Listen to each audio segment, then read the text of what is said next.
Welcome, everyone, to the Apoco-Larry podcast. I'm Steve. He is Dr. Van Beek. Yep. Not just Dr. Van Beek. Dr. Van Beek that can speak on many topics, including prayer in Zechariah 7. That's right. That's right. I spoke on prayer today, and people put up with it. I'm sure it was. I'm sure it was fantastic, my friend. It was nervy because prayer is a hard thing to talk about because Mm-hmm. it's so multifaceted, Yeah. and it varies so much from community to community, Yeah. Yeah. which makes it tough. Unlike Zechariah 7, where Nice segue. Oh, yes, golden. Ball is still rising as it crossed over the fence. the net, Steve, the net. Yeah. It has to drop back in. I'm thinking Or you're baseball. thinking On baseball. I'm going Yeah, baseball. I'm sorry. I'll let you read. And there's no real introduction here. We're out of the dreams. Yeah. And back into his message to the people, which, oddly enough, the commentators find pretty much as difficult as the dreams. Maybe this was one more dream. I don't know.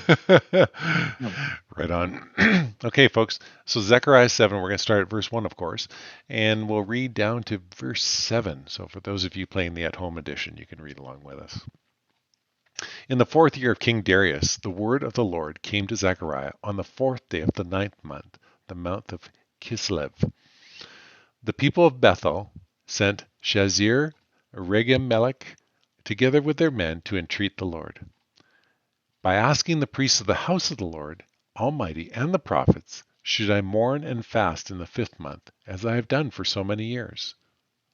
Wow. Then the word of the Lord Almighty came to me. Ask all the people of the land and the priests, when you fasted and mourned in the 5th and 7th months for the past 70 years, was it really for me that you fasted? And when you are eating and drinking, were you not just fasting or feasting for yourselves? Are these not the words the Lord proclaimed through earlier prophets when Jerusalem and its surrounding towns were at rest and prosperous, and the Negev and the foothills were settled? Yeah. So it's a weird. It's not a weird verse. It's just nobody really knows what's going on, because there's these times of fasting, and they don't know. Nobody's sure what these times of fasting are, but they think there might be a time of fasting to remember the time just before the Babylonian captivity, and like a little bit before, and then a time to remember right at the Babylonian captivity, and it may be a time to remember into the captivity. So there were these periods of fasting. They think, the commentators think, that this has to do with timing it around the captivity. Now they did fast, all the way through the intertestamental period into the New Testament. Remember, they argued with Jesus, why don't you fast? Why are you guys, stuffing your face? Yeah. You should be fasting, Yeah. like we fast. And that's when Jesus said, hey, when the bridegroom is with you, you party.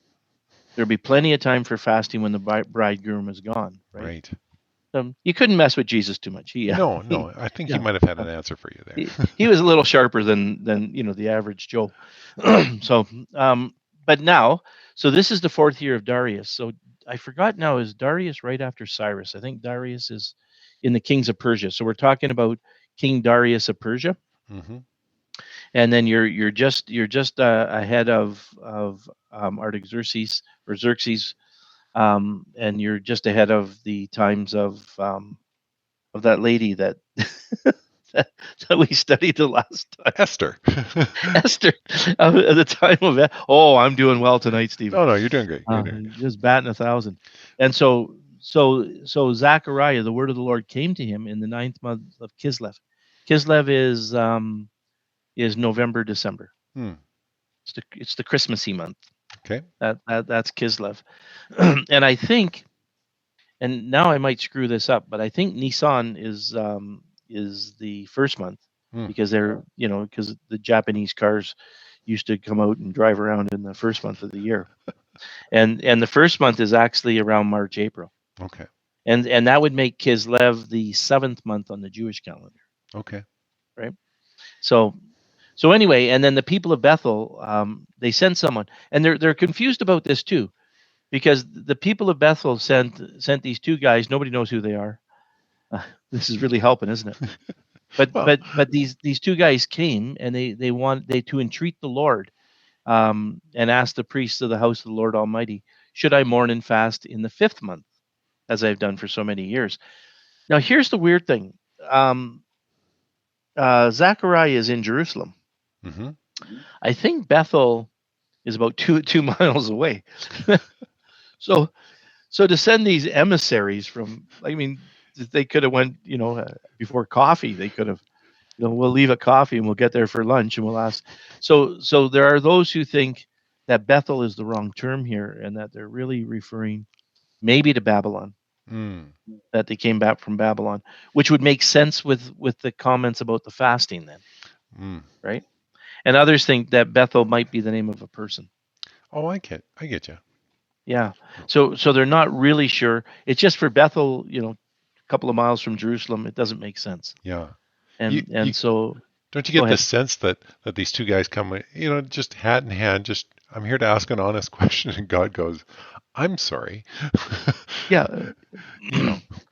Yeah. Yeah. And then God says to them, and then Zechariah says to them, of course, why are you coming to me? Were you really fasting for me? Like, what was the point of your fasting? Yeah, Well, when I fast, is it for God, or is it because I'm kind of hoping He'll do something for me, and that's why I'm fasting? yeah. So they're no different than me, which is not great, right? And then he says, and when you were eating and drinking, you just did it to please yourselves anyway. Yeah, Yeah, like it's yeah. wow. It is a weird little thing that's going on there. But Mhm. anyway, and he says, I did this through the earlier guys in the surrounding towns of the Negev and the Western foothills. And so his answer to them is exactly what you said. Um, it says, I don't know why you're even bothering to come here. Like, Yeah, and it is an odd thing to do to people that have been sojourning to get an answer about yeah. something. But true, God Yeah. sees their heart, and we think they're coming as this great diplomatic mission, and God's like, We, nope. yeah, we have to do it that way, right? We have to do it that way. It's sort of our Mary Martha thing we were talking about earlier, hmm where I'm like, Mary does tick me off all the time. Martha's out there just slugging away in the kitchen, and Mary's sitting there, and Jesus then chastised Martha. And it's like, well, you did eat, didn't you, Jesus? Like, didn't you have something to eat? Well, that was because of Martha. But but we don't say that about the Lord. Right, We say, no, Jesus was saying, you know, I'm only here for a short time, and I've got these important things to say. right. And Mary was doing the right thing. Yeah. I had to back up there in case people thought I would No, no, no.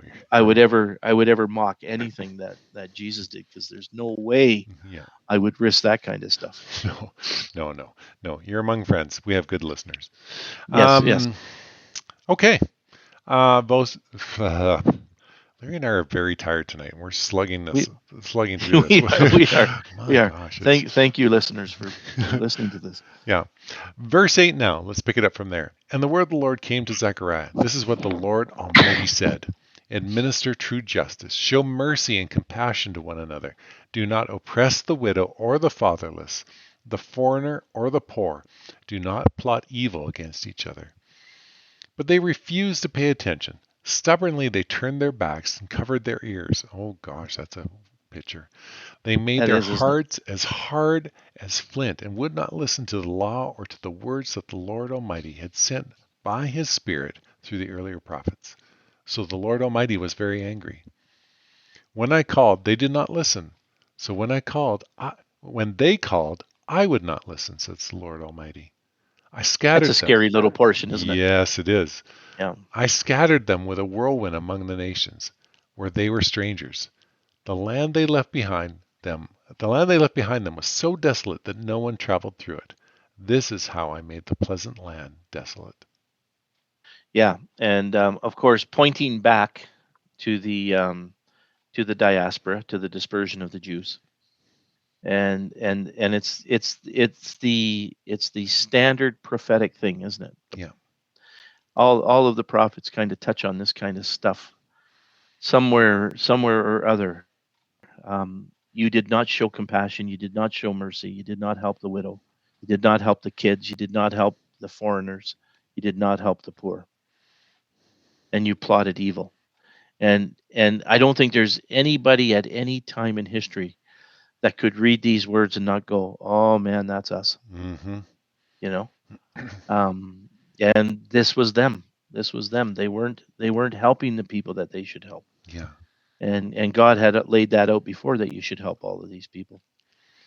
And you shouldn't be racist. You need to help the foreigners. That's a Yeah. that's a big topic right now, isn't it? Yeah. Well, and I like how you pointed out that, when I talked, they did not listen. So when they talk, I won't listen. It's Yeah, that scares me. That does scare me. because we're horrible at Yeah, listening and yeah, obeying. yeah. Or just playing lip service. I Mm-hmm. like what he says. They stubbornly turned their backs and covered their ears. Mm-hmm. You know, they didn't pay attention to me. They actually turned their backs and covered their ears, Yeah. which I think is symbolic. It's not that they actually did this, of course. It's almost like the shunning that happens to people in some of the communities, right? When the people just turn their backs on them. Yeah. But I like this covering their ears. Where is it that they covered their ears and ran at them? Was that in Acts when they got really angry and they covered their ears and ran? Was that?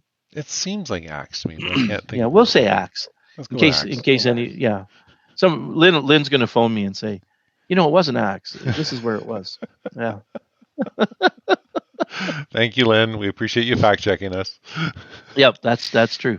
But that's the same kind of thing, and they just didn't listen to God, and Yeah. God's mad at them, and God's angry at them. And so then that's when he said that, what the part that you said. So you didn't listen when I called, so I'm not going to listen when you call. Or I didn't listen when you call. And I scattered them. And that he's referring to the diaspora. Mm-hmm. Yeah. Where Israel went into Assyria very early on. And it's interesting because they had far more evil kings. Right. They seemed to commit evil right from Jeroboam on up, Yep. who was the first guy. And Judah had a few more good kings. And we think that's why Judah lasted longer. Mm-hmm. Yeah, we don't know for sure. Like nobody says that's why he lasted longer. But Judah had a few more good kings, and in 586 they went. Daniel and the guys went in 600 and 607, Yeah. and everybody else went in 586 Yeah. Mm. with hooks in their cheeks. Yeah, we don't want you to run away. We're going to just put a hook in your cheek. There's a line to the next guy, so that you'll stay. When one of you falls, somebody better pick them up, or you're all going to have the hooks yanked out of your cheeks. Oh, wow. Rough stuff. Rough stuff. And God kind of allowed it, right? Mm-hmm. And he said, I took this beautiful place and made it desolate. Yeah. Yeah. Yeah. What you thought could never be destroyed has been destroyed. Yeah. Yeah. Yeah. I've been hearing things about the United States lately about how easily they could fall. And it scares me because, well, we're Canada. We actually depend upon them to Mm-hmm. keep our peace Mm-hmm. around the world. Mm-hmm. Mm-hmm. The Canadian soldiers are wonderful and they always help, but we're a pretty small force. Yeah. Yeah. So that's what happened in this chapter of Zechariah. Well, thanks for that, my friend. What a great summary of this chapter. And like Larry says, if you're not a little bit scared of how God deals with his people from this, maybe you should read it again. Because Yeah. God's pretty pointed in how he responds to people who either pay him lip service or who simply do not obey him. Folks, as always, Larry and I are so thankful that you join us every week. We like doing this. We would do this if we weren't paid. Oh, hang on a second. We're not paid, are we? No, we're not paid for this. Oh, that's why the money hasn't been flying in. But anyway, no, in all seriousness, we just love doing this for you. We're glad that you listen. And just so thankful that we could do this. We'll be back next week, Zechariah 8. And we'll go from there. But until then, I was Steve, he was Larry, and this was the Apoco-Larry